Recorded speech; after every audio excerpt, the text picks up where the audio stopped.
Hello mga mindset! Welcome to our vlog! For today's video, gagawa po tayo ng basic editing tutorial. Pero bago tayo mag-start, please don't forget to like, subscribe, and hit the notification bell para lagi tayong updated sa mga tutorials namin. So ngayon, dapat meron tayong inihanda o ihahanda ganitong video. Ganyan lang po, simple lang po siya. Ngayon, open na po natin yung CapCut application. Click po natin New Project, then mararoute po tayo dun sa gallery po natin.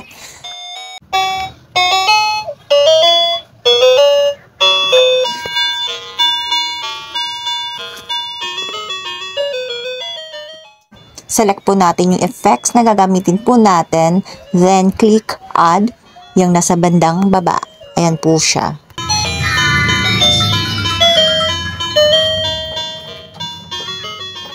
Ayan, added na po siya. So, next step, i-add po natin yung video na prepare po natin kanina. Click Add Overlay. Ayan.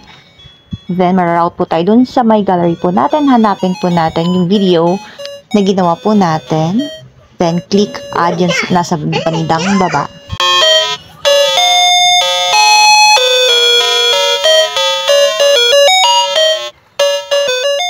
Ngayon, highlight po natin yung video. Then, hanapin po natin si Remove BG. Then, click Background Remove. Ayan. Tapos, click po natin yung check. Then, yung nasa screen po, pwede po natin i-touch yan. Gamit po ng mga daliri po natin. Pwede po natin i-resize at ilagay kung saan po natin gustong ilagay yung tao na yan. Ayan siya. So, dahan-dahanin po natin. So, dyan ko po siya gustong ilagay. Ayan. Then, i-adjust na lang po natin na saktong-sakto po yung pagsakay niya dyan sa may trend. So, ganyan lang po.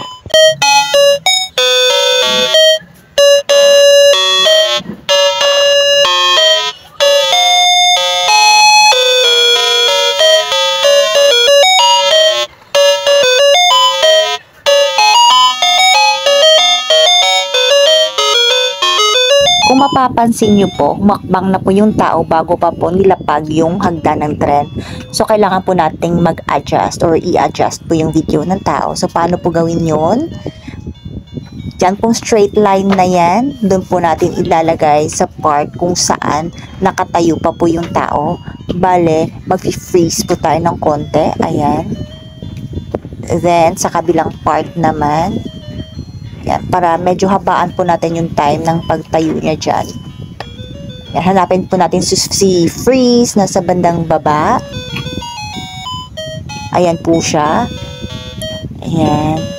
So, medyo mahaba po yung na-freeze po natin.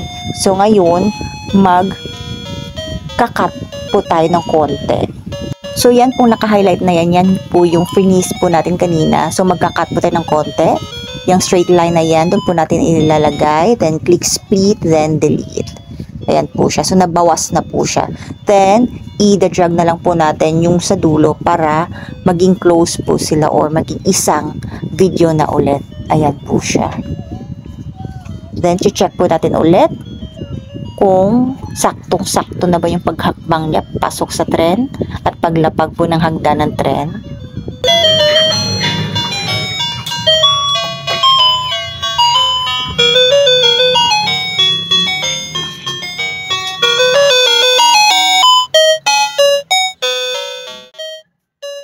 Ngayon naman, ang gagawin natin ay yung pagpasok ng tao doon sa loob ng trend. So, highlight natin yung video. Hanapin natin si mask. Yung nasa bandang baba. Ayan. Then, select natin si horizontal. Yung straight line na yan, yung nasa screen. Iikot lang po natin. Ayan. Then, i-drag natin doon sa may pinto ng trend. Ayan po siya. Para talagang makikitang pumasok yung tao sa loob at hindi na po makikita yung katawan ng tao sa labas po ng trend. So, ganyan lang po.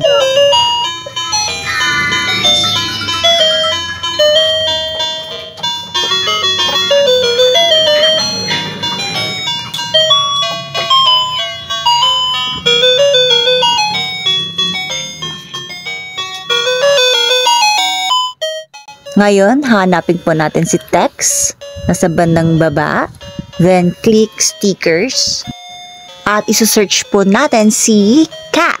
Kasi gusto kong maglagay ng konti or kahit dalawang animals lang. Para hindi naman masyadong boring yung dating. So, yan. Yung naisip ko kanina is si cat. Maghanap tayo ng magandang pusa. Ayan, may napili na po ako kanina eh. Hanapin lang po natin siya. So, ayan po siya. Nakita ko na po siya. Ayan, select po natin yan. Then, balik po tayo doon sa main screen po natin. Then, gamit po yung dalawang daliri po natin. Tatouch po natin yung screen para pwede po natin galawin yung pusa kung saan po natin siya gustong ilagay at ma-resize po natin kung ano pong laki yung gusto po natin sa pusa. Ayan po siya. At medyo nakulangan pa po ako kaya naisipan ko pong i-add yung alaga kong manok. Ayan, so hanapin po natin si add overlay. Ayan siya. Click po natin add overlay. Mararoute po tayo dun sa my gallery po natin. Hanapin po natin yung alaga po nating manok. Nasa ayan, select po natin yan. Then click add. Yan nasa bandang baba. Ayan siya. So since naka green screen siya, hanapin po natin si remove BG. Tapos, click po natin si chroma key. Then, yung circle na yan nasa taas. Doon po natin ilagay sa may green. Then, adjust po natin yung nasa babang straight line. Then, click check. Ayan. Then, si manok, andyan na po sa screen. Gamit po ng dalawang daliri po natin. Pwede po natin i-drag si manok kung saan po natin siya gustong ilagay. At kung gaano po kalaki o kaliit po yung gusto po natin. So, ayan. Tapos na tayo, guys. So, thank you for watching, guys. Salamat!